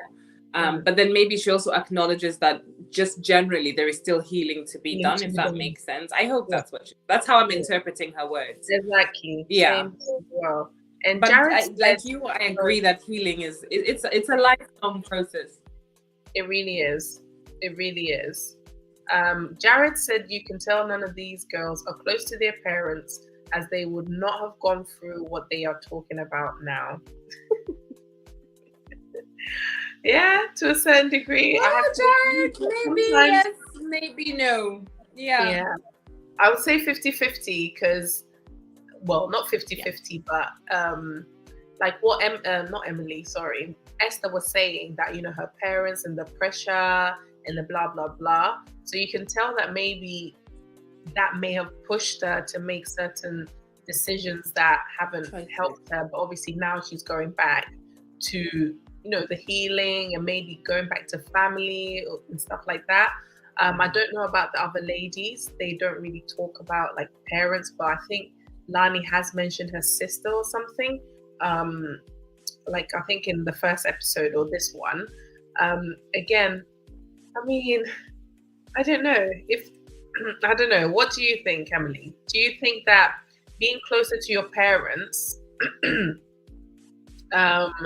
can make you a little bit more conservative or pick better, you know? Sorry, I missed that. Like I got cut off again. I'm sorry.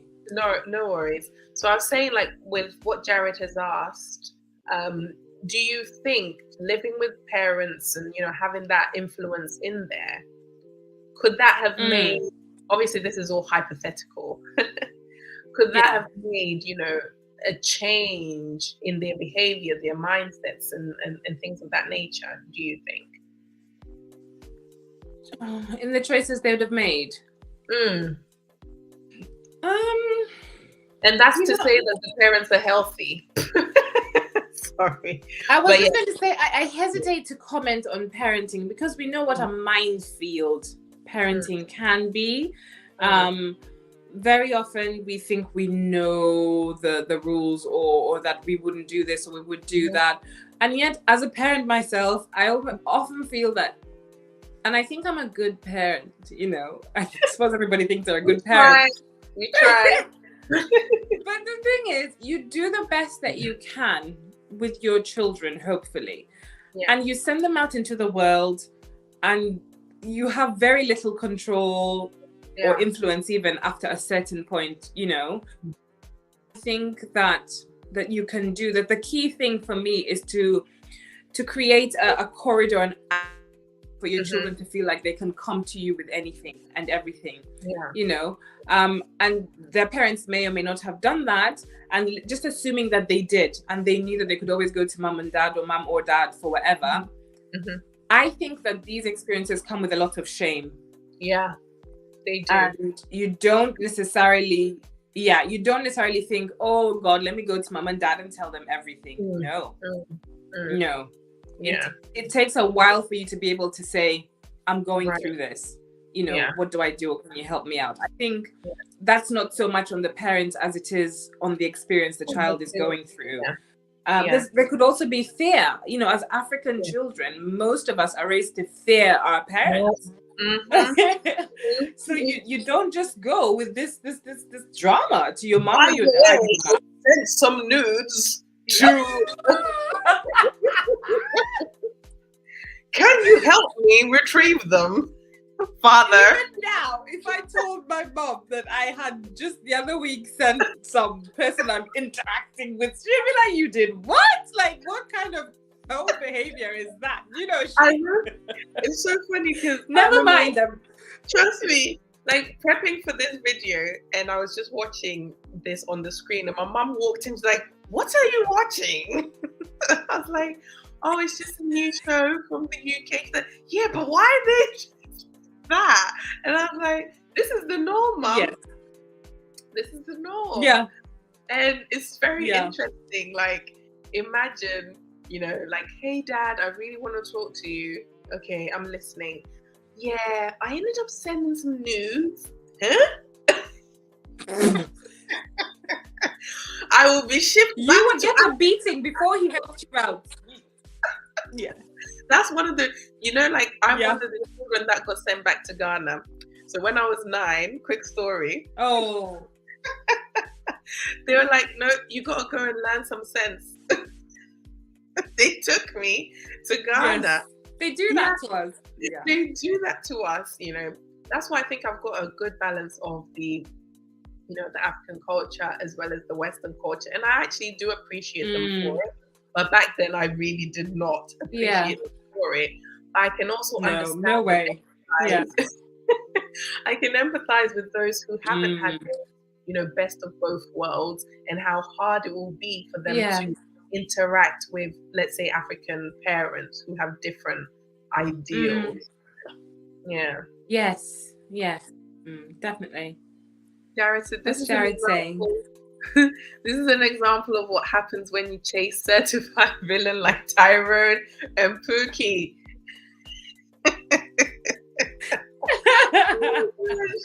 The Pookies and Ray Rays. Oh, I love that telling you. We live and we learn. We live and we learn. Yes, we're learning. We're laughing about it, but we're really learning. Yeah. Anyone who ends up landing on here, you know, we're having a laugh about it. We're making it light so that, you know, we can actually learn these things, and it's not so tense, you know, because they're tough topics to break down. I only wanted to do it in a mature and comfortable setting, which I hope was comfortable for you lot. I hope you lot didn't feel, I know it might have come across tense at first, but I hope that as time has gone, as we've discussed it, you guys have been able to let it go or feel a weight lifted off your shoulders, because I certainly do. Like, Lani, my interpretation of you initially before this wasn't great. Do you know what I mean? I'm not going to sit there and say that I'm your biggest fan, but I see you. Do you understand? And that's what I'm going to say. Lani is like, I'm over you know what it. I mean? And I don't want to ever downplay what you've gone through, because even if it was only 6 weeks, it was still something. Do you understand? And also you as well. Like, I know we've been like, I bumped into you multiple times, you know, and because he had the audacity to invite us to the same things, but it doesn't matter. So, but I'm happy that, you know, we can also come together and see eye to eye and get a better, you know. And you know what it is? I feel like the pattern I've seen is that I feel like he goes for. We had this conversation. I don't know. Strong, outspoken. Also, to mothers. Do you know what I mean? Targets mothers. Not all mothers, but I would say, because some of them haven't had children, but I feel like definitely having some form of presence is what he likes. I don't know if he likes to suck the pap, because I felt like all my energy, everything, the life in me was sucked out through this person. So I am happy that we've all come here today and you've kind of been able to express. So I don't know if there's anything else you want to add or say. Jared is coming. Gosh, okay, so my main reason, I think I said it a bit earlier, for coming here was purely because I felt like I don't want anyone to ever feel like, there was a plethora of women before us. And I think you touched on it nicely when you said the buck kind of stops with us. So I don't ever want people to feel like we're just three women that have like come together to drag someone down and whatever. Our stories individually, they're actually one of many. He has been doing this for years. Like when I done my background research and I heard some of the stories and things that he'd done to women with large platforms, I was absolutely disgusted, and I literally said, I wish someone would have just spoken out, because he takes advantage of the fact that he's good looking and he's tall and all of these things, and we all fell for it, like the muscles and whatever. So tall, good looking, muscles.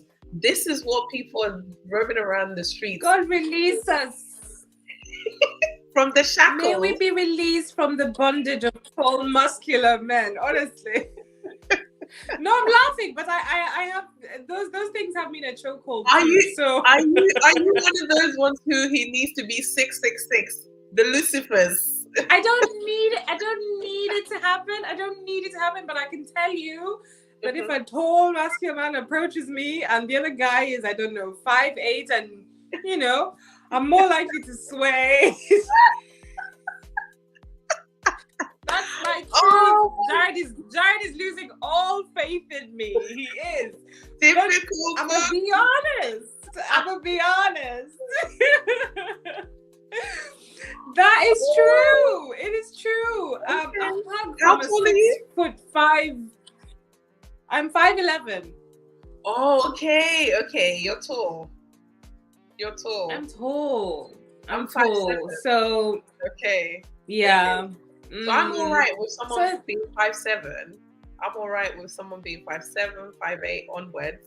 You know. I've tried. It's not like I haven't given. Because you're tall, I can understand that you'd need them. You know. I do. Jared, I'm hoping for some sympathy here now. I wouldn't get away with all. This is it. They extend so much grace when the package looks succulent. Jared, no comments. When you are attracted to the package, they can do anything. No comments. Don't comment, Jared. The minute they don't pass the height check, you do print. They're like, this is what there is a base there. For me, I think a base need to feel physically enveloped by a man, and that translates into a sense of physical security, or at least I imagine that's what that's what my spidey senses, right or wrong, are telling me. Should that lead to red flags being ignored or being seen as rainbows, that's something for me to contend with. But that is my truth. I have fallen victim to. Someone's done a face palm. That's Come on, tell us, why are you doing a face palm? It's no, it's fine. I understand the face palm. I'm face palming myself. Yeah. It's true. Yeah. There's no claim to be perfect here or infallible, to be honest. It's not there. So I can sympathize with that. What I can say though is that I'm aware of this chokehold that I'm being held in, and that being aware of it means that should I come across said potential villain, I proceed with caution. But it is not without my insides being wobbly while I am doing so. Do not extend grace, please. I will do my best not to become a cautionary tale. Yeah, there we go. So that, yeah, these ladies who saw the red flags and saw that there's rainbows.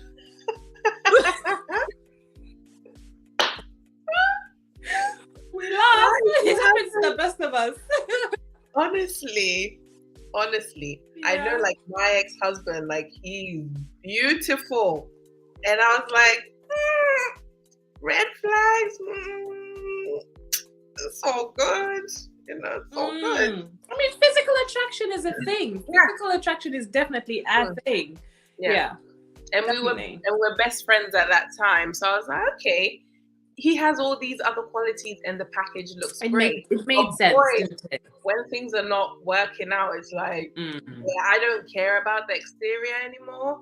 And I think that's another thing to put out to women. It doesn't mean that attraction you shouldn't go for someone who you are attracted to. Definitely do that, because you need that. You need to be attracted to them in some capacity, for sure. However, don't let your decisions or long-term decisions be based off of exterior things, especially when their values, their morals, their ethics are all flawed. Yeah, that's the message we're putting out there. Emily, please proceed. There you go. Proceed with extreme caution. Yeah. I do my best. Thus far, Mm-hmm. actually, no, I can't comment. Okay. It would be akin to perjury. Oh, the truth is coming out. I'm loving how vulnerable this chat has been. Jared, if we're still doing this in maybe 2-3 years time, I might be able to come clean and tell you the story of this chapter. Mm-hmm. But I am here with eyes wide open. Yep. Yeah. And We're it's nearly fake. done. He doesn't have shit to his name. He doesn't have a pot to piss in. And what he does is he takes from women and he creates this image on the internet, and it's disgusting. And I'm sick of seeing it. So if I can be a part of the journey, as not to bring him down, because he can Just go back, creating awareness. but to create awareness that if you do get involved with this person, understand that your finances are at risk. And your mental health and your safety is also at risk, and your emotions. And I think there should also, this should be a door opening for people in terms of, if you are dating, like there's a lot of women that are dating men and dating men that are dating women as well, and you don't really get a thorough background check on that person. Like there was little that I knew, I found out afterwards that he's been done for domestic violence in the past. He actually has a criminal record for it. So I feel like there has to be some form of platform. I don't know, I'm just speaking, but somewhere where we can independently do background checks on people that we are seeing and we are dating, just to get a better understanding of who we are dating, because people can fake things. People put up facades. Believe me, and you'll be surprised. A lot of people say you can't do it forever. Believe me, people can do it for a long period of time. So I hope this is something that, can be done. I just want to say, I apologize to you for forwarding your news. And my comment I made earlier about being funny, it wasn't funny. I was just caught off guard and I didn't know how else to respond. So I apologize. And if I contributed to any shame that you felt, then I apologize. And to you as well, I apologize. Because I would say out of all of us, I probably more was in the know, even if I felt like I was better than or whatever. I apologize. I appreciate it. And I appreciate you believing me when I came to you, or when you came to me. You know how we spoke up. So thank you for believing in me, and thank you for inviting me in. Whatever, so we're good. Like, we're all good. Thank you. It's fine. Well, yeah. Oh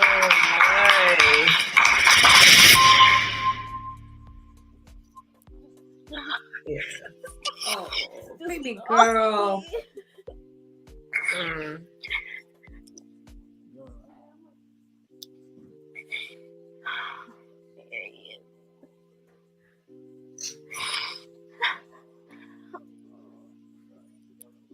nothing I can do to him. I'm just really angry.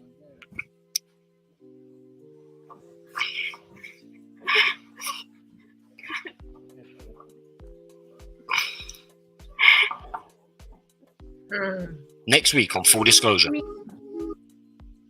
Lani's a baby girl. I mean, you just want to hug her and hold her and just talk her through everything, because I don't know. For me, I find it hard to be any kind of unkind or judgmental to Lani. I feel like there's just a genuine vulnerability there that is yet to be, I don't know what the word is, not managed or contained or anything. It just is, and she's a reflection of the many ways each of us can be vulnerable sometimes. and unknowing and uninformed, and all those things, and transparent as well, and just wanting the best for yourself, even though you might be going about it the wrong way. Obviously, at some point, she is going to have to be accountable for her choices. She's going to have to face herself and decide to do better for herself. But there's just something so, for me, I don't know if endearing is the right word, but I want to reach out to Lani. I feel like, look what Jared just put. No hugs, no holding Lani. She's not. She has been to therapy. Admittedly, she hasn't stayed. Maybe it didn't work. I don't know, Jared, but we could. Yeah. I don't know. Yes, we must be tough. Yep. You were right. Facepalm, because we are walking, well, not now, but back then. For me, the only thing I can say is I was unaware that there were things called red flags. I've spoken about it in my video, the lessons from an ex-wife video. Not sure if you're new here, that K dude.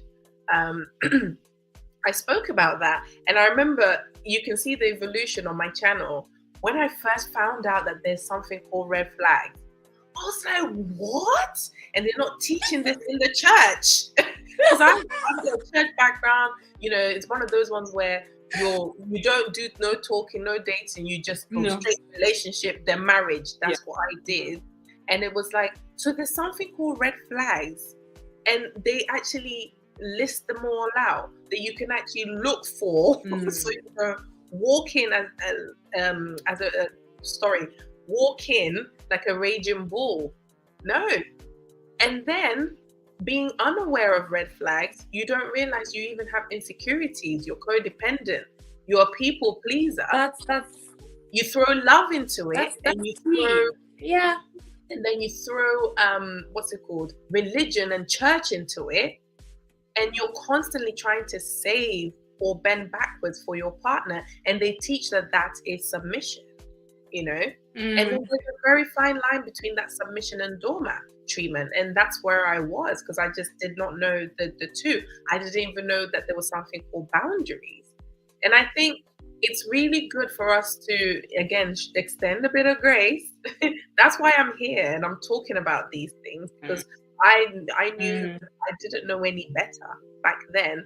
But now that we're here, yes, we are walking towards these red flags like raging bulls, because we haven't first identified our own appetites, So I'm trying to get into the core of why women are doing what they're doing. So facepalm to all of us, because we walked in. But if all of us, definitely, that's a problem.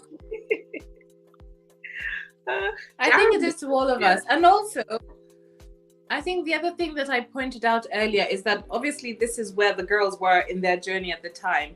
And all of us are on some kind of journey. You and I, Jemima, have had the benefit of going through marriages, having a child, etc. These girls haven't done that. Not necessarily, in that sequence or that combination of life events. But life happens differently for all of us. Right. So in a way, we can't necessarily prescribe or build a prognosis that fits all, because we're all going through life differently. And that's why I feel grace and compassion are necessary. Very often, especially on social media, we talk about people as if there is a way to live life. There is a way to navigate relationships, a way to navigate any number of things. And there isn't really. The only thing I think that we can sort of consider as a standard is that knowing thyself, perhaps, is the best tool or instrument that there can be to navigating anything that you come across in life.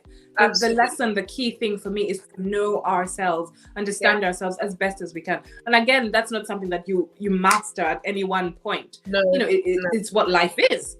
Right. Yeah, it is what life is.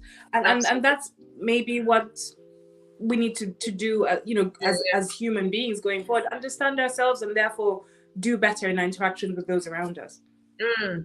Absolutely. And Jared said, oh my God, the church is a topic. Boy, don't even get me started there. I'm a pastor's daughter. So church is every fiber of my being, and like going in and it's like, boy, I know nothing about, so many things. But yeah, we do talk about religion and church at some point. Hello, Ayan. I don't think I've seen you, but welcome. Said Lani is a sweet girl and takes so much from everyone. Oh, bless. Because people know that she's a softie. Yeah, because I didn't really know her much prior to this, but I feel like we have seen a different side to her. I know Jared's not going to agree with us, in terms of the hugs and the warm embraces. But I think, Jared's sometimes not having it. He's not having it, no. I think like when we're able to meet people where they're at, They are. it's helpful it helps them come out from where they're at so that they can be where they should be or where they could be, you know? And I think that's kind of what we are trying to do here. So let's see what Jared said. Yeah. Laura and Emily are truly a boss. Ooh, yeah. Oh, thank you, Jared. Appreciate that feedback. Thank you. Thank you. Ryan. Yeah, the church doesn't fully equip spiritual folks for the set. Yep. No, you're absolutely right. That's what's happening. So let's see what that K dude said, because now we've answered. To be fair to you, you are absolutely right. Oh, yeah. We, male and female, are generally not taught to spot the signs. Yes, I'm glad you understand. Because sometimes it's not about giving excuses or reasons as to why we walk into these situations. It's just, again, that's why I brought Emily here, because we're able to peel back the onions. There's so many layers, isn't it?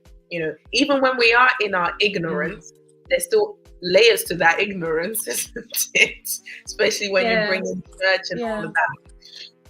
So that's what we're trying to do here, extend a bit of compassion, a bit of grace, a bit of understanding, open up the conversation, just so that not necessarily we're going to hug, these people or extend too much grace to them. But at the same time, we're able to maybe put them aside and just be objective. Yeah, just so that we're not attacking them as people, if that makes sense, because we don't really know the entire story, if that makes sense. Yeah. So I appreciate you hear that, K dude. Honestly, really lovely to have you here. And looking forward to oh yeah, more to come. You know it already, Jared. More to come. More to come. I'm excited. That's why we need to have more compassion for each other. Absolutely. Compassion is such a it's an important and profound skill, but in order to have compassion, you would have had to have suffered. In order to get true compassion, you have to have gone through some kind of crushing or suffering to the point where you're able to fully put yourself into the other person's shoes, or else all you can do is sympathize with them. You cannot fully empathize with them. It's such a beautiful quality, compassion, but it's scary as well. It's scary to exhibit. And I think that's why a lot of people avoid it, because it's kind of like, I don't want to extend compassion to you in this moment because you deserve what's coming to you. Yeah. Yeah, I hear you. I think it also means that you have to be introspective. You can't be compassionate if you haven't faced yourself, if you haven't seen your own failings and flaws. And that's not something that's comfortable or easy to do, to sit down with yourself and be like, oof, I did that wasn't nice, and only once you've done that will you then be able to see somebody else through that lens, and realize that they mustn't have. That's quite true. Compassion is what's good in the absolutely, boy, we need more compassionate people, but are we really gonna get there? I guess one person at a time, but one conversation at a time. One conversation perhaps it's part of human nature, to not have necessarily widespread compassion. We can kumbaya our way through it, Oh yeah, But there's I that think new age compassion. The new age kind of like compassion. No, manifest this and this and I'm like, no, that kind of. We need real compassion. Oh, there will always be those things. Yeah. some understanding and grace must be afforded because we all operate from this. Absolutely. Oh, you're welcome here. Please do stay, subscribe if you haven't. Absolutely. You know, I love it when people can say, you know what, yeah, we've all been there before and we're all coming out of that place as well. And here's my hand, hold it and let's get through it together.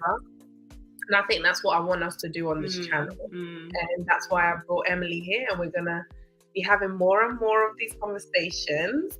Tomorrow we're here at 8. We're going to be dissecting these 3 characters. So please, please, please make sure you come and help us dissect the 3 characters. So Esther, Lani, and Bianca. So those 3 are, that's going to be the focus for tomorrow, isn't it?